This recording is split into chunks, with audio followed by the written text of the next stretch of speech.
The topic is thermodynamics. Clear? Thermodynamics. What is the thermodynamics?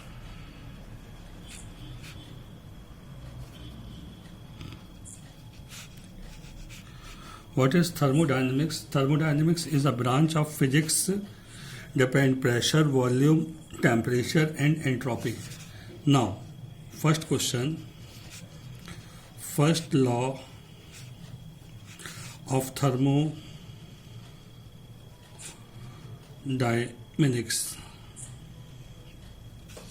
Clear? So first law is equal to delta Q is equal to delta U plus delta W, where delta Q is equal to absorb heat. ठीक है, delta U is equal to internal energy and delta W is equal to work. Clear? So now a system A convert to B, A to B, then absorb delta Q energy and work delta W, then position at B. Now system A delta Q plus UA means delta Q energy absorb कर रहा है, उसकी internal energy कितनी U A है, and system by delta W work कर रहा है and internal energy कितनी है U B. So delta Q is equal to U B minus U A plus delta W, that is delta Q is equal to delta U plus delta W. This is called first law of thermodynamics. Clear हुआ?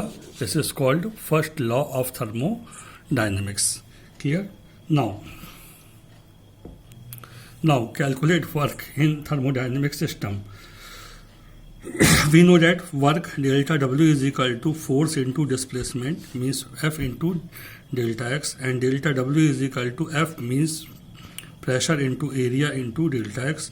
So delta W is equal to pressure into area, and pressure into area into delta X, that is area into delta X means volume delta V, means delta W is equal to P delta V. Now work, total work delta W, integration of delta W, integration P delta V, limit V1 से V2 and work W1 to W2.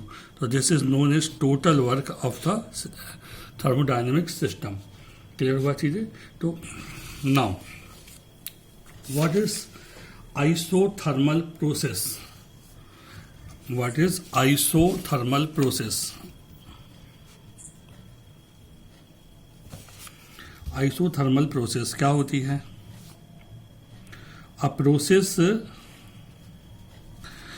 Process constant the temperature is known as isothermal process. Clear? We know that delta W is equal to P delta V, equation 1, where delta W is a work, P is the pressure and delta V is a volume. Clear?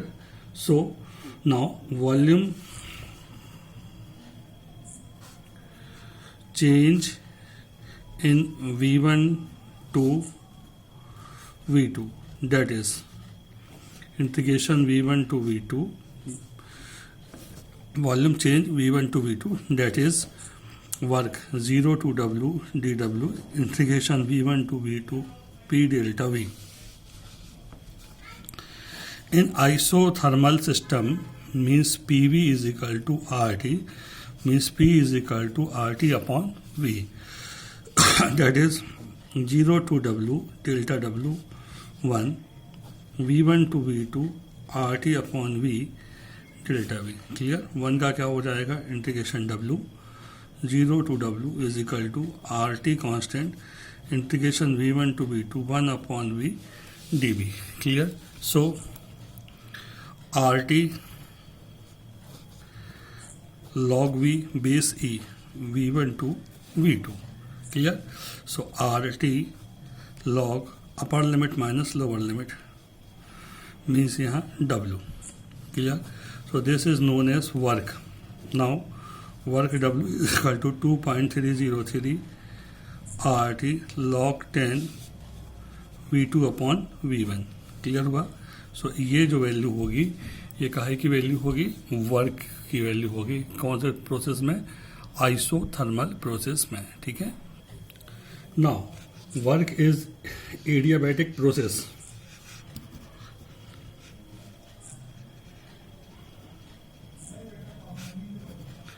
Adiabatic process. What is adiabatic process? A process, ऐसी process जिसमें ना तो energy system के बाहर जाती है और ना ही एनर्जी सिस्टम के अंदर आती है. इस प्रोसेस को हम एडियाबैटिक प्रोसेस कहते हैं. क्लियर हुआ चीज़ें? So we know that work W is equal to integration V1 to V2 P delta V. Clear? Now adiabatic work, adiabatic system, PV की power gamma is equal to K. Gamma is equal to constant of specific heat, ratio of specific heat, जो अभी हमने next chapter में पढ़ा हुआ था. ठीक है. सो P is equal to K upon V की power gamma. So W is equal to V1 to V2 K upon V की power gamma into dV. Clear? So क्या आ जाएगा? K constant V1 to V2 V की power minus gamma dV means K V1 to V2 V की power minus gamma dV. Formula लगाओगे, इसको solve करेंगे. V की power minus gamma plus 1 minus gamma plus 1 limit V1 to V2. ठीक है. सो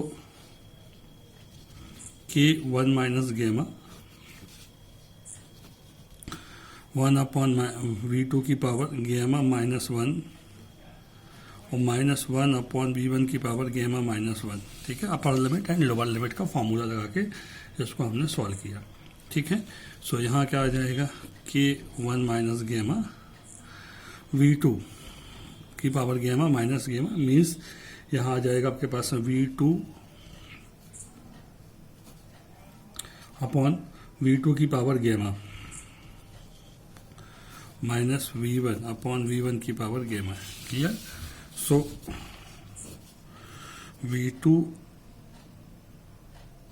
one upon V2 की power gamma is equal to P2 and 1 upon V2 की power gamma is equal to P1. So value put करेंगे. Work is equal to K upon 1 minus gamma P2 V2 minus P1 V1. Clear? But PB is equal to RT, that is P2 V2 is equal to RT1 and P1 V1 is equal to RT2.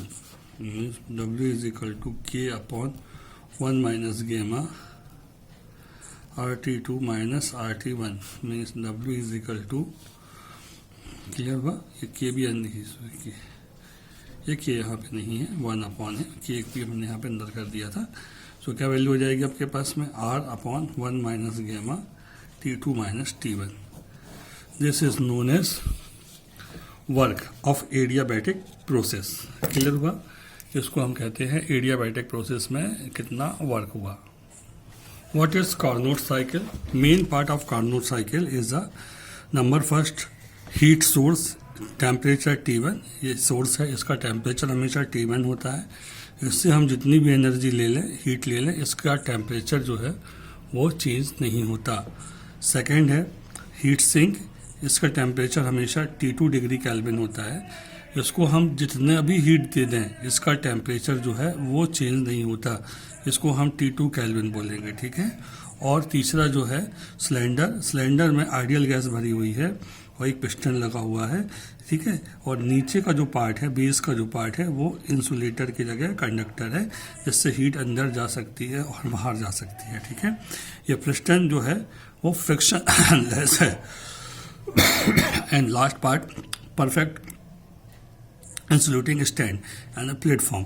ये platform है, इसमें से heat अपने में से इसमें से नहीं जा सकती. ठीक है. इसका किसने? सादी कार्नोट ने इसका डिस्कवरी की थी, इसलिए इसको हम कौन सा बोलते हैं? कार्नोट इंजन बोलेंगे. इंजन एक ऐसी डिवाइस है जो हीट को वर्क में कन्वर्ट करता है. क्या कहलाता है? हीट इंजन कहलाता है. Now Carnot engine represent in a Carnot cycle and a PV cycle. This is volume and this is pressure. सबसे पहले इंजन को हम सोर्स पे रखते हैं, जैसे इसको हम सोर्स पे रखते हैं, इसका यहाँ पे इस कंडीशन ए से रिप्रेजेंट करते हैं, इसका वॉल्यूम कितना है V1, प्रेशर कितना है P1 एंड वॉल्यूम कितना है V1, ठीक है। ये हम रिप्रेजेंट कर दिया P1 एंड V1। पिस्टन में एक्सपांड होता है और हमको ये A से B कर्व मिलता है। पिस्टन कितना वॉल्यूम कितना हो जाता है V2 और प्रेशर P2, ठीक है। इसमें टेम्परेचर कांस्टेंट रहता है, इसलिए इसको हम क्या बोलते हैं, आइसोथर्मल एक्सपांशन बोलेंगे। क्या बोलेंगे इसको हम, आइसोथर्मल एक्सपांशन। तो फर्स्ट होता है आइसोथर्मल एक्सपांशन, ठीक है। अब आइसोथर्मल एक्सपांशन जो होता है उसमें जो वर्क होता है वो कितना होता है, मैं बताता हूँ आपको। उसमें जो वर्क होता है, अलग चीज़ में बता रहा हूँ बेटा आपको, वो कितना होता है W1। उसमें जो वर्क होता है वो होता है W1 is equal to RT1 log V2 upon V1। ये भी हमने फाइंड किया हुआ था, इसको बोल दिया इक्वेशन 1, ठीक है। सेकंड होता है, अब आप क्या करोगे, इसको हम सिलेंडर को कंप्लीट प्लेटफॉर्म पे रखेंगे तो जो सिस्टम है वो एडियाबैटिक हो जाएगा। तो जिससे क्या होगा, प्रेशर P3 एंड वॉल्यूम कितना होगा, V3 होगा। तो इसको हम किससे रिप्रेजेंट करेंगे, C से रिप्रेजेंट करेंगे। तो जो BC होगा ये क्या दिखाएगा, एडियाबैटिक एक्सपांशन को रिप्रेजेंट करेगा, ठीक है। तो जो BC कर्व है वो किसको रिप्रेजेंट करता है, एडियाबैटिक एक्सपांशन को। तो इसको हम क्या बोलेंगे,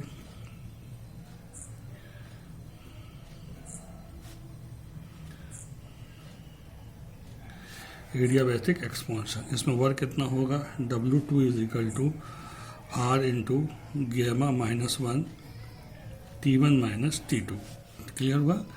एंड अब इसके बाद हम पिस्टन को फिर से, सिलेंडर को हम किस पे रख देंगे, कंप्लीट प्लेटफॉर्म पे रखेंगे एंड इंसुलेटेड प्लेटफॉर्म पे रखेंगे और उसको हाथ से कंप्रेस करेंगे।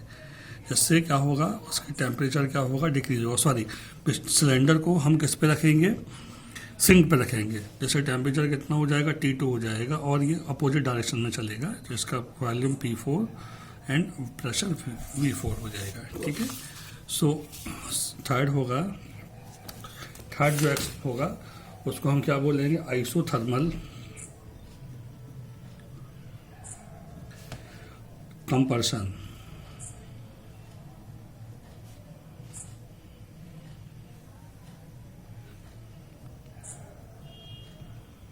ठीक है, इसमें क्या होगा, work W3 is equal to R gamma -1 RT2 log V3 upon V4। ये क्वेश्चन सेकंड हुआ, ये क्वेश्चन थर्ड हुआ। क्लियर हुआ। नाउ अब हम इसके बाद सिलेंडर को अगेन किस पे रख देंगे, हम इस कंप्लीट प्लेटफॉर्म पे रख के इसको कंप्रेस करेंगे। तो ये कहाँ पहुँचेगा, ऊपर पहुँच जाएगा, ठीक है, यानी ए पे पहुँचेगा, यानी ओरिजिनल कंडीशन में पहुँचेगा। तो इसको हम क्या बोलेंगे, एडियाबैटिक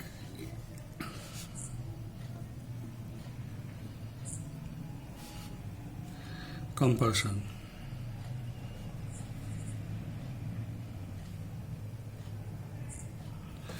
इसको हम किससे रिप्रेजेंट करते हैं, W4 से। सो W4 इज इक्वल टू कितना होगा, R gamma -1 is equal to T1 minus T2। ये क्वेश्चन फोर्थ होगा, ठीक है। तो ये जो कंप्लीट हुआ ये कार्नोट साइकिल हुआ। इसको इसके नीचे मीट करा दीजिए, यहाँ पे ए के नीचे ए, ये बी है, बी के नीचे वाला बी, सी के नीचे वाला सी और डी के नीचे वाला डी। तो ये बना हमारा क्या बन गया, कार्नोट साइकिल। कई बार केवल ये बनाने को आता है, ठीक है। सो वर्क हो गया। तो total work W is equal to W1 plus W2 minus W3 minus W4। Now equation 1, 2, 3 and 4 इससे आप वैल्यू पुट कर देंगे। सो ये दोनों वर्क जो है वो एडियाबैटिक है तो कैंसिल होगा। W1 माइनस कितना होगा, सॉरी W2 और W4 बस होगा, ये बचेगा W3, है ना। इसकी वैल्यूज़ आप पुट कर देंगे तो जो इसकी वैल्यूज़ आएगी वो कितनी आ जाएगी, सॉल्व करेंगे। इसकी जो वैल्यूज़ आएगी वो आएगी कितने, W1 कितना है, RT1 log V2 upon V1 minus RT2 log V3 upon V4, base कितना हो गया E, ये W हो गया, क्वेश्चन 5 हो गया. Now efficiency eta is equal to W upon Q1, clear हुआ. सो W कितना है RT1 log V2 upon V1 minus RT2 log V3 upon V4 upon RT1 log V2 upon V1. ठीक है, ये BC का है. ये एब्जॉर्ब हीट है, फर्स्ट साइकिल में हमने ली हुई थी. ठीक है, अब यहाँ पे क्या है V2 upon V1 is equal to V3 upon कितना है V4, ये दोनों इक्वल है. So eta is equal to T1 minus T2 upon कितना T1, that is eta is equal to 1 minus T2 upon कितना T1. इसका सॉल्यूशन मैं पूरा PDF में भेज दूंगा, उसमें से आप इसको बहुत अच्छे से सॉल्व कर सकते हैं. This is called efficiency of Carnot engine. Clear हुआ.